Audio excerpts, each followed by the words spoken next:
नमस्कार साथीहरू, हिजोको घटनाको बारेमा केही आफ्नो विश्लेषण दिँदैछु। हिजोको घटना भनौँ या दुर्घटना भनौँ, यसमा सरासर सारा गल्ती सरकार पक्षको छ, राज्य पक्षको छ। सरकार किन यति धेरै आत्तिएको, यसमा आत्तिनुपर्ने कुनै कारणै देख्दिनँ म त। तर सरकारको चाहिँ हजारौं लाखौं कमी कमजोरी छ। त्यसकै कारणले गर्दाखेरि सरकार आफै लडाको भन्छ नि, जो चोर उसकै ठुलो चोर भने जस्तो। सरकार आफै चोर छ, आफै लाचार छ। अनि उही ठुलो चोरले कुरा गरेर ठुलो आफै माथि पर्नको लागि अनेक बहानाबाजी गरिरहेको छ। हिजो नम्बर 1 तिनकुन्नेमा एउटा शान्तिपूर्ण कार्यक्रम भइरहेको अवस्थामा सरकारले किन स्टेजमै पुग्ने गरेर किन चाहिँ असुर ग्यास हानेको, त्यही नम्बर 1 गल्ती त्यही हो। उनीहरूले स्टेजमा भाषण गर्थे, जान्थे, के गराउँथे, जिच्याउँथे। सरकार एउटा सुरक्षा मात्रै दिएर सल्लको चुप्पो लाएर बसेको, यो घटना केही पनि हुने थिएन। यसमा त सरकारले नै न्यु खोजेको देखिन्छ, सरकारले नै उचालेको देखिन्छ। बुढो मान्छे नवराज सुवेदी, झन्डै 85-87 वर्षको मान्छे, झन्डै केपी शर्मा ओली, शेरबहादुर देउवाको उमेरको मान्छे, अनि त्योभन्दा बढी होला सायद। अनि त्यो त बुढो मान्छे बसेको ठाउँमा असुर ग्यास हार्नुहुन्छ? नैतिकता छ सरकारमा? जुनसुकैवादी होस्, गणतन्त्रवादी, लोकतन्त्रवादी, राष्ट्रवादी, समाजवादी, जेसुकैवादी होस्, तर त्यो त नेपाली हो नि, जनता हो नि, उसको अधिकार छ, बोल्ने अधिकार छ। त्यो बोल्नको लागि त गणतन्त्र ल्याउनु परेको, लोकतन्त्र ल्याउनु परेको। यी चोरहरूले यति कुरा बुझेन। त्यहीँबाट सुरु भएको हो।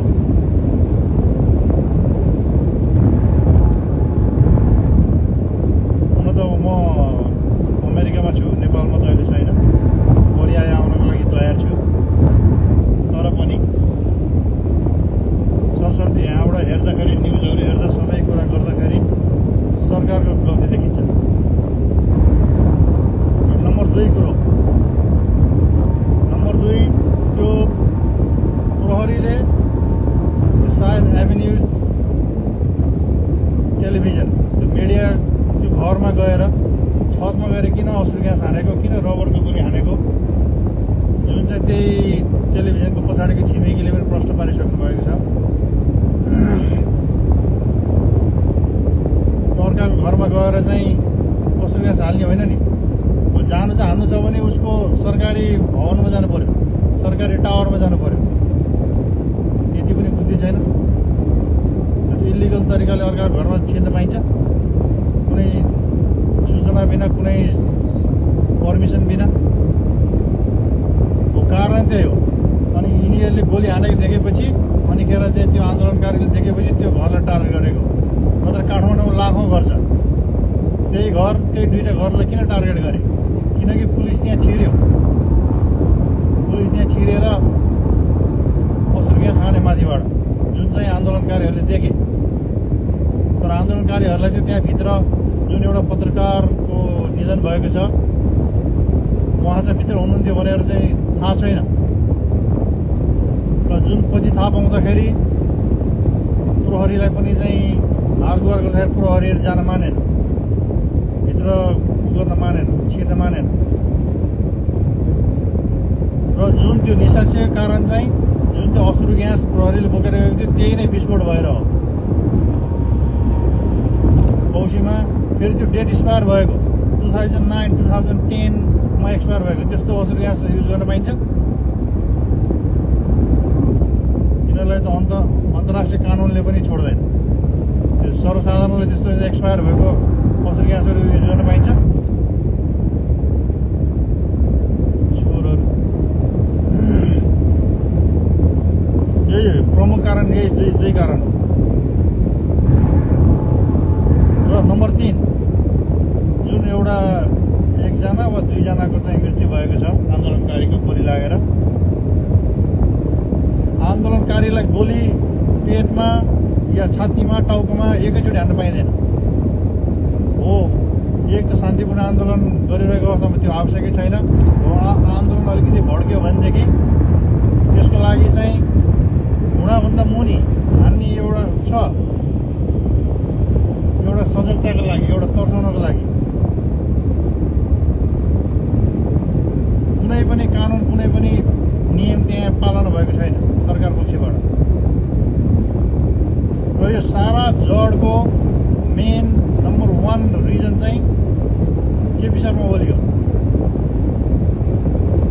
त्यसको आन्दोलन ओलीले के भनेर भाषण गरेका थिए?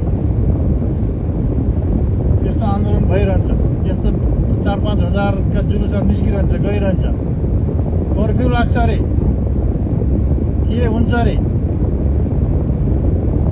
त्यस्तो नसोच्नुहोस् भनेर भनेको होइन। आखिर कर्फ्यू लाउनु परेन? यो नैतिकताको आधारले पनि राजीनामा दिनुपर्छ प्रधानमन्त्री। एक दिन पनि नटिक्ने, 2 दिन पनि नटिक्ने, त्यस्तो कुरा गर्नुहुन्छ। र अन्तिम कुरा, प्रधानमन्त्रीले चाहिँ संसद भवनलाई, संसदहरूलाई कुनै मूल्य मान्यता नदिकन जुन चाहिँ कान्तिपुरमा गएर चाहिँ 1.5-2 घण्टाको प्रोग्राम गरेका छन्, त्यो जुन आवश्यकै छैन, त्यसको कुनै अर्थै छैन, कुनै मूल्य नै छैन, कुनै फाइदा नै छैन, 0 प्रफिट।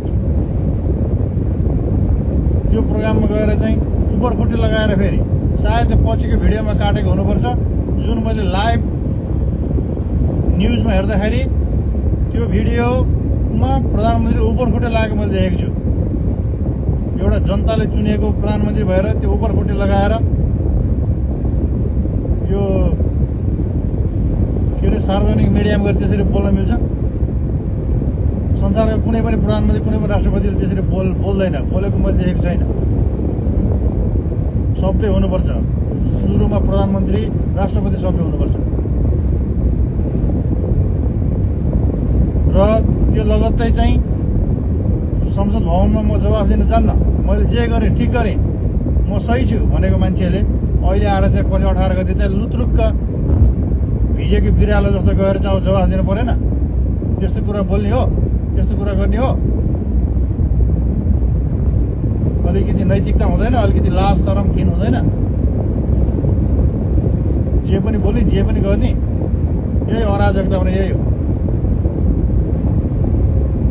नियम कानुन पहिला आफूबाट लागू हुनुपर्छ, अनि सबैले मान्छ।